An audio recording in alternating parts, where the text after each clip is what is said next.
다 함께 사도신경 하심으로 2021년도 3월 24일 수요일 온라인 아침 기도에 하나님께 올려드리겠습니다. 전능하사 천지를 만드신 하나님 아버지를 내가 믿사오며 그 외아들 우리 주 예수 그리스도를 믿사오니 이는 성령으로 잉태하사 동정녀 마리아에게 나시고 본디오 빌라도에게 고난을 받으사 십자가에 못 박혀 죽으시고 장사한 지 사흘 만에 죽은 자 가운데서 다시 살아나시며 하늘에 오르사 전능하신 하나님 우편에 앉아 계시다가 저리로서 산자와 죽은 자를 심판하러 오시리라. 성령을 믿사오며 거룩한 공회와 성도가 서로 교통하는 것과 죄를 사하여 주시는 것과 몸이 다시 사는 것과 영원히 사는 것을 믿사옵나이다. 아멘. 찬송가 70장 찬송하시겠습니다.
하나님 아버지 감사합니다. 오늘도 또 새날을 허락하시고 오늘도 주님께서 이끄신 대로 순종하며 나가기 위해서 주 앞에 엎드립니다.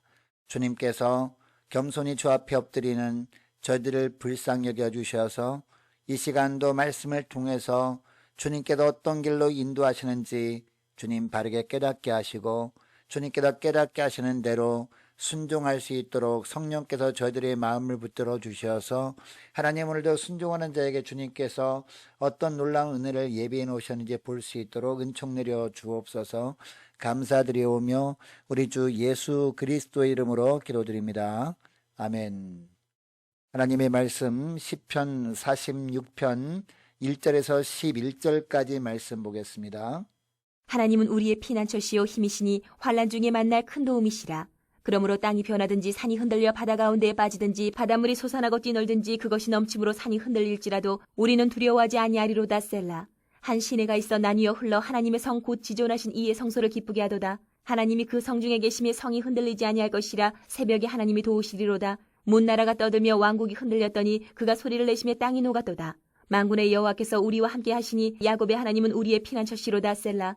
와서 여호와의 행적을 볼지어다. 그가 땅을 황무지로 만드셨도다. 그가 땅끝까지 전쟁을 쉬게 하시며 활을 꺾고 창을 끊으며 수레를 불사르시는도다.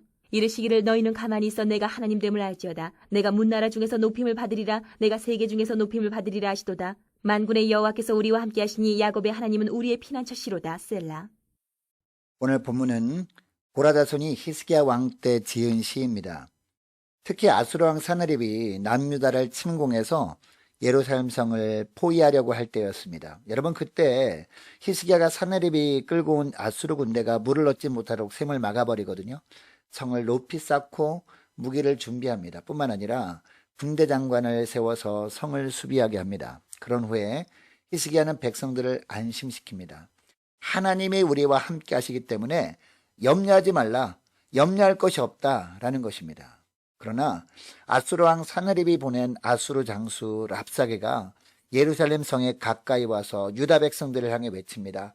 하나님이 유다를 구할 수 없을 것이라고 하면서 고함을 친 겁니다. 하나님을 모욕하는 말까지 합니다. 이것을 본 히스기야가 어떻게 합니까? 이사야 선지자와 함께 유다를 그 대적의 손에서 구해달라고 하나님께 나가 간절히 기도한 겁니다. 여러분, 이렇게 기도했더니 하나님이 행하신 놀라운 일이 있었죠. 하나님께서 천사를 아수르 진으로 보내신 겁니다. 그리고 아수르 군대의 용사와 대장과 장관들을 하룻밤에 모두 죽게 해버리십니다. 이 사건 때문에 아수르 왕 산헤립은 스스로 물러나지 않을 수 없었습니다. 결국 고국에 돌아가서 그 자식들에 의해 살해당하고 맙니다. 히스기야는 이 사건으로 인해서 열국의 눈에 매우 존귀하게 될 수 있었다라고 성경은 기록하고 있습니다. 이때 고라 자손에 의해서 이 시가 쓰여진 겁니다. 이처럼 이 시는 국가적인 위기가 찾아왔을 때 하나님께서 주의 백성들을 위해 놀라운 구원의 역사를 행하시는 것을 본 사람들이 부른 찬양이었습니다. 여러분, 이 시를 통해서 하나님께서 우리에게 어떤 말씀을 하시는 걸까요? 첫째로 우리의 보호자는 오직 하나님뿐이심을 알라는 겁니다. 1절 말씀을 보겠습니다. 하나님은 우리의 피난처시요 힘이시니 환난 중에 만날 큰 도움이시라. 아멘. 이 구절을 보면 하나님은 우리의 피난처이자 힘이라고 하고 있습니다. 어떤 강한 대적의 공격에도 안전하게 보호해 주시는 참 보호자이고 피난처라는 겁니다. 그리고 환난 중에 만날 큰 도움, 즉 반드시 만나야 할 도움이라는 겁니다. 한마디로 하면 모든 상황 속에서 하나님은 우리의 영원한 보호자가 되신다라는 말씀입니다. 그리고 이 구절에서 환난이라는 단어가 복수로 쓰였습니다. 이것을 보면 이 땅에서 우리가 겪을 수 있는 크고 작은 모든 환난이라는 의미입니다. 2절 3절에 나오는 자연재해 중에서도 하나님이 우리의 진정한 피난처라고 하고 있습니다. 땅이 변하고 산이 흔들리는 것과 같은 끔찍한 지진과 같은 일을 만났을 때도 하나님만이 우리의 보호자 되시고 피난처라는 것입니다.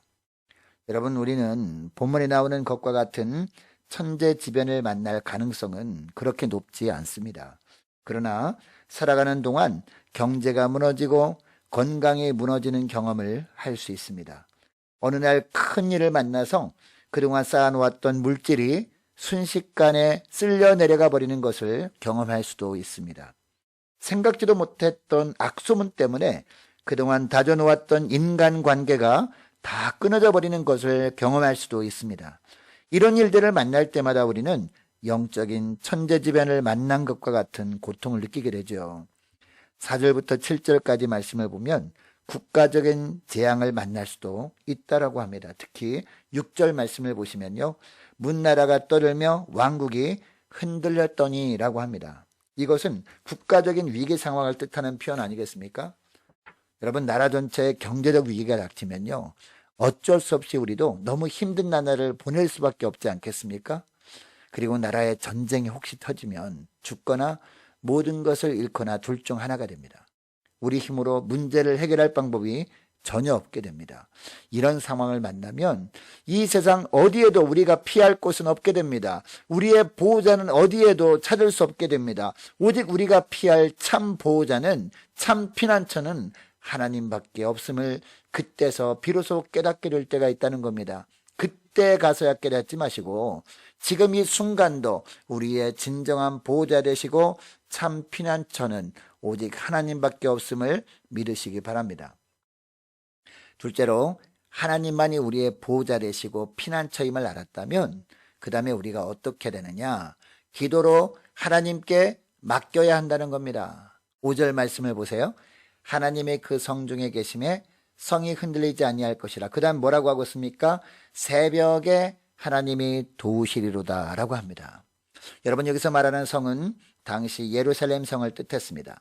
그리고 오늘날로 보면 하나님의 통치하는 전 영역을 의미하는 단어가 바로 이 성입니다.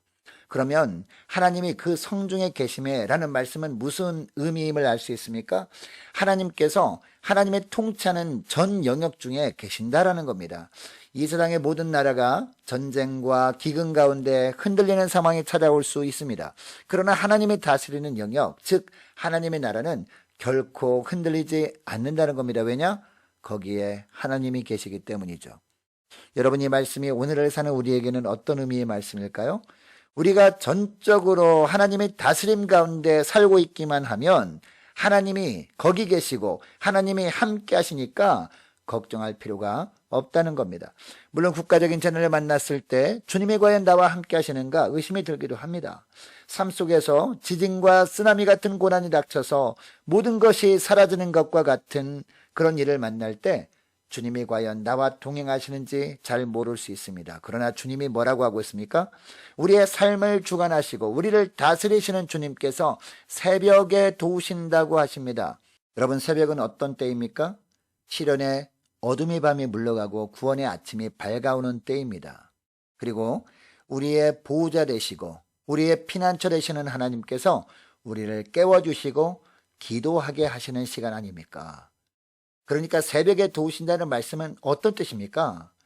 감당하지 못할 고난으로 인해 신음하는 우리를 하나님께서 불쌍히 여기셔서 우리를 깨우시고 기도로 하나님께 맡기게 하시는 시간입니다. 이 새벽에 우리가 기도할 때 하나님이 도우신다는 겁니다. 하나님께서 우리의 기도를 들으시고 8절을 보면 우리를 위해서 하나님께서 어떤 놀라운 일을 행하신다고 하고 있습니까? 8절 말씀 보시기 바랍니다. 와서 여호와의 행적을 볼지어다. 하나님께서 행하시는 놀라운 일을 볼지어다 라는 겁니다. 그리고 9절 말씀에도 보면요, 땅 끝까지 전쟁을 쉬게 하신다라고 합니다. 이 전쟁을 하지 않아도 되도록 주님께서 친히 싸워 승리케 하신다는 겁니다. 그리고 활을 꺾고 창을 끊으며 수레를 불살라 버리신다라고 합니다. 대적들이 활을 꺾고 대적들이 창을 끊어버리고 대적들이 우리를 공격하기 위해서 가지고 온 수레까지 다 불살라 버리신다라고 합니다. 그러니까 주님의 인도하심 따라 살다가 내 힘으로 결코 감당할 수 없는 고난을 당해도 두려워하지 말라는 겁니다. 심지어 10절에 보니까 뭐라고 합니까? 너희는 가만히 있어. 그냥 단순히 가만히 있는 것이 아닙니다. 너희는 기도하면서 하나님께 맡기면서 가만히 있어. 내가 하나님 됨을 알지어다 라고 합니다. 두려워하지 말고 그동안 함께 하셨던 하나님, 진정한 보호자 되시고 피난처 되신 하나님 앞에 더욱 엎드리라는 겁니다. 그러면 만군의 하나님께서 주를 믿는 우리를 도우시고 보호하심으로 말미암아 주님께서 세계 중에 높임을 받으시겠다라고 말씀하고 있습니다. 여러분, 주님은 오늘 하루 살아갈 영의 양식을 우리에게 주고 계십니다. 물론 평탄하게 하루를 지낼 분들도 있을 겁니다. 이런 분들은 그 평안함을 주시는 하나님을 높이는 찬양을 하며 하루를 지낼 수 있기를 원합니다. 반면에 예기치 못한 시련을 만나서 눈물로 지내야 하는 분들도 있을 겁니다. 여러분, 혹시 이런 삶을 주님이 허락하셔도 결코 낙담하지 마십시오. 주님은 우리의 보호자이십니다. 주님은 우리의 피난처이십니다. 여러분, 고난의 밤은 끝이 있습니다. 새벽은 반드시 옵니다. 새벽에 하나님께서 우리를 도우시길 원하고 계십니다. 하나님이 도우실 때 그때 반드시 온다는 겁니다. 시련이 밤이 깊을수록 더욱더 하나님께 엎드려 기도함으로 온전히 하나님께 피하는 여러분 되시기를 바랍니다. 그래서 하나님이 어떻게 고난에서 건져내시는지 볼 수 있는 저와 여러분 되시기를 주의 이름으로 축복합니다. 자, 오늘 말씀을 기억하고 함께 기도하기를 원하는데요. 이렇게 기도했으면 좋겠습니다. 하나님, 평탄한 길을 걸어갈 때는 평안을 주신 하나님을 찬양하며 하나님만을 높이며 지내게 하여 주옵소서. 고난의 밤이 점점 깊어져 가도 결코 낙심하지 않도록 하나님이 도우시는 새벽에 있음을 꼭 기억하고 주님께서 새벽에 깨워주실 때 주님, 우리가 일어나 하나님께 나와 기도함으로 하나님께 피하게 하시고 결국 하나님이 어떻게 고난에서 건지시는 일을 행하시는지 보게 하여 주옵소서. 함께 기도하기를 원합니다. 많은 환우들 위해서 우리 함께 기도하기를 원하는 것은요, 이태영 집사님 위해서 함께 기도하기를 원하고, 김예린 어린이 위해서 함께 기도하기를 원하고, 김옥화 권사님 위해서 간절히 기도해 주시면 좋겠습니다. 취업을 준비 중 우리 청년들 위해서 우리 함께 기도하기를 원하고, 고3 수험생들 위해서 함께 기도하기를 원합니다. 나라 민족을 위해서 우리 함께 기도하기를 원하고, 선교사님들을 위해서 우리 함께 기도하기를 원하고, 저 여러분이 이 시간에 가지고 나온 기도 제목 놓고 우리 함께 기도하기를 원합니다. 기도하겠습니다.